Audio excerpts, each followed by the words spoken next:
Trump's recognition of Jerusalem as Israel's capital has caused huge geopolitical ripples across the world. 8 countries of the 15-member UN Security Council have called for an emergency meet to discuss this move.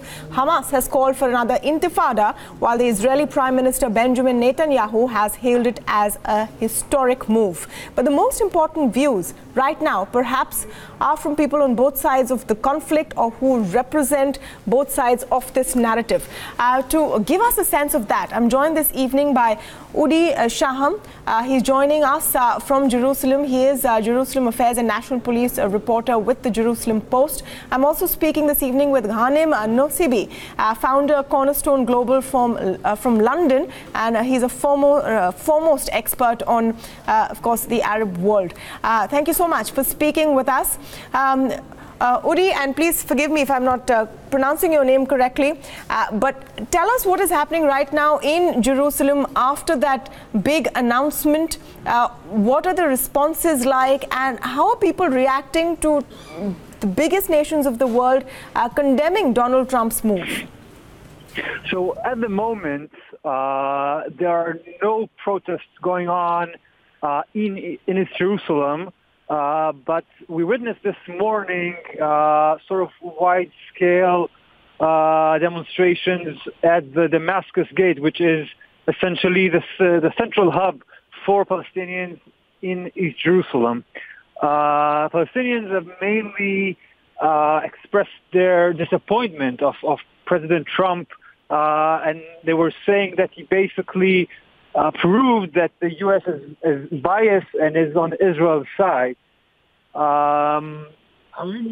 We haven't seen here in Jerusalem, I'm not talking about the West Bank or Gaza, but in Jerusalem, no serious injuries or major arrests as we witnessed in the summer when protests took place over placing metal detectors in the Al-Aqsa Mosque. Odi, are people happy? Are they celebrating? Or are there questions within the city as well of what will this do in the days to come, or what the impact will be? So obviously on the western side of Jerusalem is divided. The western part is Jewish, the eastern part is Palestinian. The western side is pretty much happy with the decision. There are obviously some calls by the Israeli left that are distancing themselves from the announcement, saying that how maybe it is good for Israel, but it might be bad in the wider picture. The eastern part is, as we can see, against this move.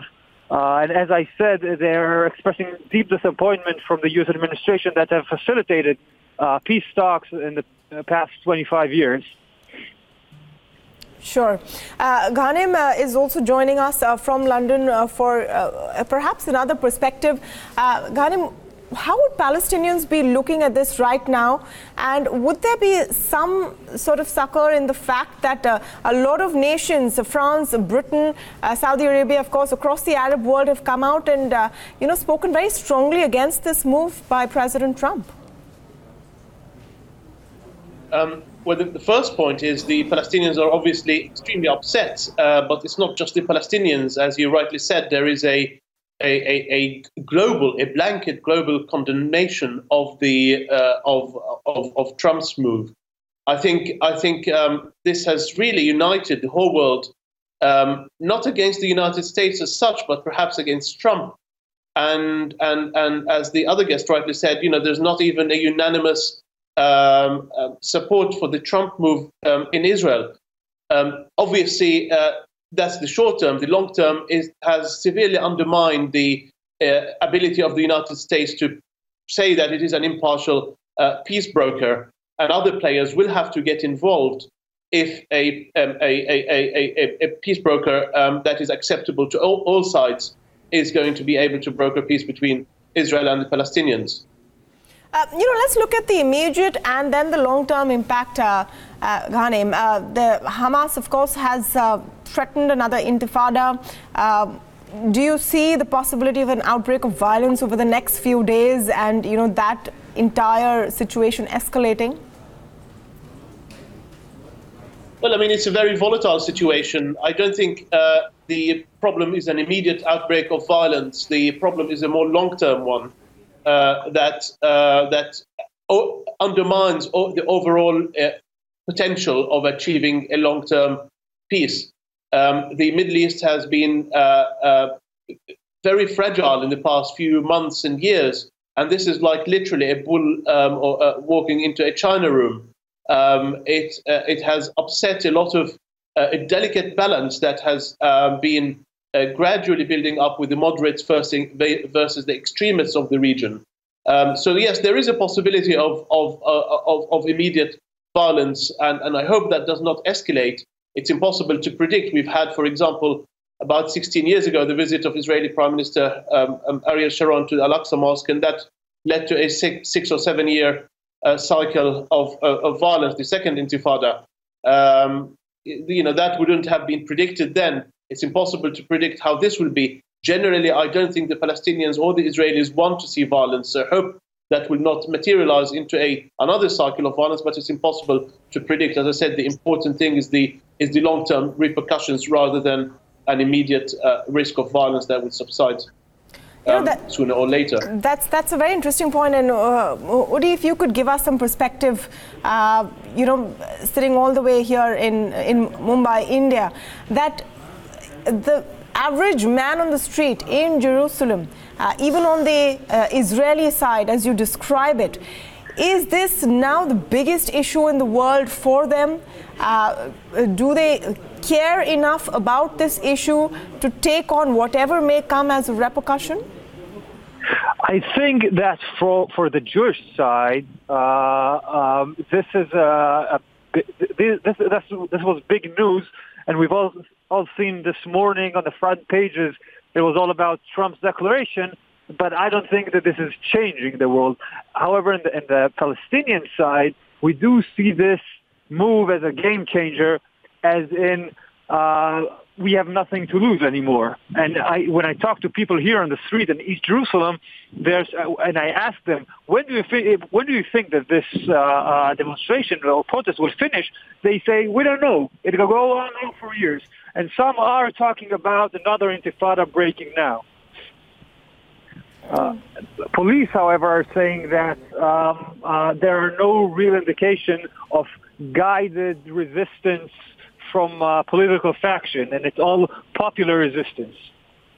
Of course. Ghanim, just a broader question on, a lot of world leaders, of course, have come out and condemned this move. Is it going to just end at the point where it is, this is how it will be because Trump said so, because America said so, or do you think that some of the pressure will prevail? Is there any way to sort of mute or soften the corners of the situation? Well, Trump has proved to be extremely unpredictable. King Abdullah of Jordan, who's the custodian of the Christian and Muslim holy places in Jerusalem, as per the peace treaty between Israel and Jordan, was in D.C. a week before the decision. And clearly that is a disappointment, the decision of Trump. So there is a lot of unpredictability with Trump. Clearly, the United States as a country, people in the State Department, people in both parties, would like to make sure that the United States maintains a political position in the peace process between Israel and the Palestinian Authority, between Israel and Palestine, and whether that would happen under Trump or after Trump leaves it remains to be seen. But it does certainly has diluted the influence of the United States in the region, and I think what the United States would be looking now to do is perhaps increase their influence by reaching out to the Arab world, and particularly to the Palestinians, and reassuring them that they would be willing to get out of their way to ensure that there is a resemblance of greater balance, which is very difficult to achieve. Under Trump, I don't see this happening. He panders mainly to an evangelical constituency in the United States, in Alabama, with the elections coming up, and he really cares absolutely not much about what happens in Israel and Palestine and the rest of the Middle East. I think the problem now is Trump rather than the United States. Yeah, maybe perhaps a lot of people have that view as well. But Ghanem, just one quick point on what you see happening from the powerful Arab nations. Do you see Saudi Arabia perhaps taking a more stronger stance than what they have said so far and being able to exert that kind of pressure on the United States, or will none of it work on Trump? Well, Saudi Arabia has issued an extremely strongly worded statement against the Trump administration yesterday, this morning, early morning, in the early hours of the morning. Obviously, Saudi Arabia doesn't have any relations with Israel, so there's a limit to what it can do. But I have no doubt that Saudi and other Arab officials will be putting a lot of pressure on the Trump administration in order to reverse or at least compensate for the decision it has made in Jerusalem. Yes, absolutely. The Arab nations are all, and governments in particular, are very upset because it has disturbed a balance that disturbs and disrupts the unity that has been created in a united front against the war against terrorism and extremism. This has all been disrupted, I'm afraid. All right. Thank you so much, Ghanem Nasebe, as well as Uri Shaham, who from the Jerusalem Post, who joined in on this conversation to give us a sense of what people are saying in Jerusalem and what are the views coming in from the Palestinian side. Well, that's all the time we have this evening on Primetime Debate, but do keep your views and comments coming in. We'll love to hear from you.